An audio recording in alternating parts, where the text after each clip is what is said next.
Telangana Congress party లీడర్లను నమ్ముకుంటే గ్రామ పంచాయతీ ఎన్నికల్లో ఎల్లెలకల వడుడు ఖాయం. వాళ్ళు అమలు చేస్తున్న పథకాల పేరు చెప్పి జనంలకు పోతే ఎంపీటీసీ ఎన్నికల్లో బోర్ల బొక్కల వడుడు ఖాయం.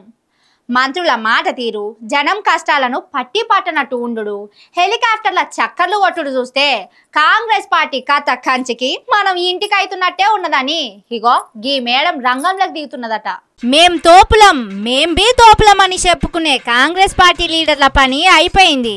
నేను తప్ప తెలంగాణ కాంగ్రెస్ పార్టీని ఇంకెవ్వరు రక్షించలేరు అనుకున్నదో ఏమో. పార్టీ ఇన్ఛార్జ్ మీనాక్షి నటరాజను పాదయాత్ర చేస్తదట. ఈ నెల 31వ తారీఖు నుంచి నడుమ మొదలు పెడతదట. ప్రతి నియోజకవర్గంలో 8 నుంచి 10 కిలోమీటర్లు పాదాల మీద నడిచే పాదయాత్ర చేస్తదట. అట్లా వారం రోజులు రంగారెడ్డి, మెదకు, నిజామాబాదు, ఆదిలాబాదు, కరీంనగర్, వరంగల్ జిల్లాల తిరుగుతుందట మేడం. మరి జనాన్ని ఏం అడుగుతుందో. ఈ సర్కారు మిమ్ముల 6 గ్యారంటీల పేరుతోని మోసం చేసింది. యూరియా దొరకకుండా చేసింది.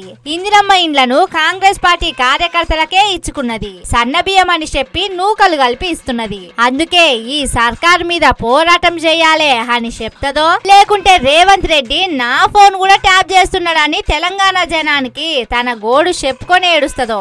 ఇవన్నీ కాకుండా మా ప్రభుత్వం మీకు ఇచ్చిన హామీల మీద మోసం చేసింది. వాళ్లకు మిమ్ములను ఓట్లు అడిగే ధైర్యం లేక నన్ను పంపించిండ్రు. కాబట్టి లోకల్ బాడీ ఎన్నికల్లో ఓట్లేసి కాంగ్రెస్ పార్టీ క్యాండిడేట్లను గెలిపించుండ్రి అని చెప్తదో చూడాలి.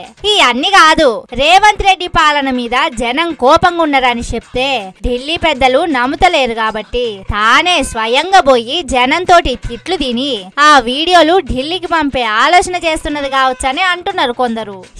చెయ్యండి, పాదయాత్ర చెయ్యండి, జనం మీకోసం సిద్ధంగా ఉన్నారు తిట్లు తిట్టేటానికి అని ఇంకొందరు అంటున్నారు. చూడాలే ఈ పాదయాత్రలా ఎన్నెన్ని చిత్రాలు జరుగుతాయో.